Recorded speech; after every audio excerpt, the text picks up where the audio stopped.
20 साल तक एक इल्जाम पाकिस्तान के सर चिपका दिया गया। पाकिस्तान ने अफगान तालिबान की मदद की, इसीलिए अमेरिका हार गया। काबुल गिरा और तालिबान वापस आ गए। ये जुमला हर प्रेस कॉन्फ्रेंस, हर थिंक टैंक, हर बहस में दोहराया गया।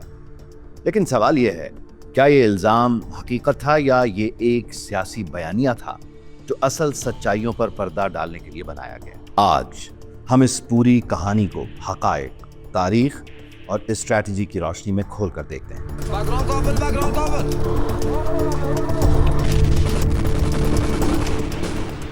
सबसे पहले उस हकीकत की बात करते हैं जिसे दुनिया ने जानते हुए भी हमेशा नजरअंदाज किया। पाकिस्तान और अफगानिस्तान के दरमियान 2600 किलोमीटर लंबी पहाड़ी सरहद।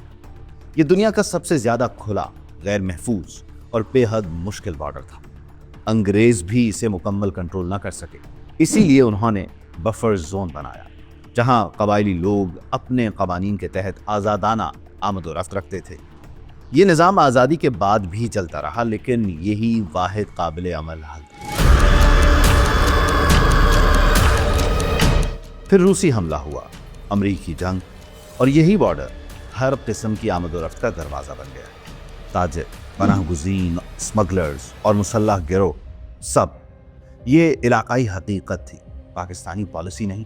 जब मगरबी हुकाम कहते हैं कि तालिबान पाकिस्तान से आते थे, तो वो एक सादा हकीकत भूल जाते हैं कि इस सरहद से हर कोई आता जाता था, क्योंकि इसको कोई महफूज नहीं कर सका। ये एक खुला मैदान था और इल्ज़ाम पाकिस्तान पर लगा। अब उस तजाद की तरफ आएं जो पूरा बयानिया खुद ही ख़त्म कर देता है। अगर पाकिस्तान अफगान तालिबान की मदद कर रहा होता तो फिर पाकिस्तानी तालिबान टीटीपी के खिलाफ 20 साल तक आखिर जंग क्यों लड़ता? टीटीपी, जो अफगान तालिबान का नजरियाती कज़न कहलाता है, पाकिस्तान के खिलाफ जंग छेड़ देता है। 80,000 से ज़ायद पाकिस्तानी शहीद होते हैं। मसाजिद, स्कूल, बाजार सब निशाना बनते हैं। क्या कोई रियासत एक तालिबान की मदद करेगी और दूसरे तालिबान से खुद तबाह होती रहेगी? और अफगान तालिबान ने भी कभी टीटीपी के खिलाफ पाकिस्तान की मदद नहीं की, बल्कि सालों तक टीटीपी को अफगानिस्तान में महफूज पनाह मिली। यह हकीकत एक बात साबित करती है कि अफगान तालिबान कभी पाकिस्तान के कंट्रोल में नहीं थे। तो फिर ये इल्ज़ाम आया कहाँ से? अफगानिस्तान के अंदर से। काबुल हुकूमत अंदर से खोखली थी। करप्शन, वॉरलॉर्ड्स, ताकत की तकसीम ना होना, कागजी इदारे और वो फौज जो बैरूनी तनख्वाहों और फजाई मदद पर खड़ी थी। अरबों डॉलर आए, लेकिन निज़ाम अंदर से बिखरता गया। और जब सिस्टम अंदर से टूटता है तो सबसे आसान होता है पड़ोसी पर इल्ज़ाम लगा। पाकिस्तान बेहतरीन विलन बना दिया गया। अमेरिका की कहानी भी मुख्तलिफ नहीं। 20 साल तक वाशिंगटन ये तय ही नहीं कर सका कि जंग का मकसद क्या है। अलकायदा का खात्मा, तालिबान का खात्मा या नेशन बिल्डिंग, जमहूरियत, अफगानाइजेशन या सिर्फ निकल जाना। मकसद बदलता रहा। जंग हारना शुरू हुए और फिर नाकामी का बोझ पाकिस्तान के सर डाल दिया गया। ये सवाल कभी नहीं पूछे गए कि अफगान फौज 11 दिन में आखिर क्यों गिर गई? तालिबान का देही इलाकों पर असर आखिर क्यों बढ़ता गया? काबुल हुकूमत की अवामी हिमायत क्यों कम हुई? क्योंकि इन सवालों के मुकाबले में एक आसान जुमला तो मौजूद था, पाकिस्तान ने तालिबान की मदद की। अब इंटेलिजेंस के दावे को देखें। अमेरिका ने पाकिस्तान पर 2 दहाइयों तक हर तरह की निगरानी की। Drones, satellite, call intercept, bases, मुश्तरका ऑपरेशंस। अगर रियासती सतह की मदद होती तो सबूत तो जरूर मिलता, लेकिन 20 साल बाद भी एक सबूत सामने नहीं आया। बाज़ औक़ात सबूत का ना होना खुद सबसे बड़ा सबूत होता है।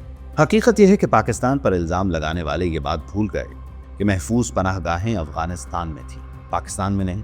अफगान सरजमीन पर मौजूद थे टीटीपी, पीएलए, आईएसके, सब ब्रॉक ईमा पर सरगर्म है। पाकिस्तान ने बारहा सबूत दिए, मगर कोई कदम नहीं उठाया गया। यानी जिस मुल्क पर पनाह देने का इल्ज़ाम था, वो खुद दहशतगर्दों की बैरूनी पनाहगाहों का शिकार था। बयानिया बनाने में भारत ने मरकजी किरदार अदा किया। इंडिया ने काबुल हुकूमत, अफगान मीडिया और सिक्योरिटी इदारों में बड़ी सरमायाकारी की, और हर फोरम पर यही लाइन चलाई गई कि Taliban is equal to Pakistan का आलायकार। इससे भारत को फायदा मिला। पाकिस्तान को तनहा करना, वाशिंगटन में असर बढ़ना, काबुल के साथ ताल्लुकात मजबूत करना और पाकिस्तान के सिक्योरिटी खदशात को کمزور دکھانا۔ یہ بیانیہ اتنی بار دہرایا گیا کہ قیاس حقیقت بن گیا اور حقیقت دفن ہو گئی۔ پھر آیا اگست 2021۔ افغان فوج جسے 20 سال تک ٹریننگ ملی صرف 11 دن میں گر گئی۔ کوئی پاکستانی فوج نہیں، کوئی پاکستانی ٹینک نہیں، کوئی پاکستانی فضائی مدد نہیں۔ یہ کولیپس ایک بات ثابت کرتا ہے کہ طالبان پاکستان کی مدد سے نہیں جیتے۔ طالبان اس لیے جیتے کیونکہ افغان ریاست اندر سے کھوکھری تھی، غیر مقبول تھی اور صرف بیرونی سہارے پر کھڑی تھی۔ اگر پاکستان اتنا بڑا عنصر ہوتا تو نظام یوں 11 دن میں زمین بوس نہ ہوتا۔ صاف حقیقت یہ ہے، پاکستان نے طالبان کی فتح انجینئر نہیں کی، طالبان کو کنٹرول نہیں کیا اور امریکہ کو شکست نہیں دی۔ افغانستان کا زوال ایک اندرونی ناکامی، امریکی پالیسی کا کنفیوژن، علاقائی سیاسی کھیل اور زمینی حقیقتوں کا نتیجہ تھا۔ اگر سچائی سمجھنی ہے تو بیانیوں سے باہر نکل کر حقائق دیکھنا ہوں گے۔ یہی اصل کہانی ہے۔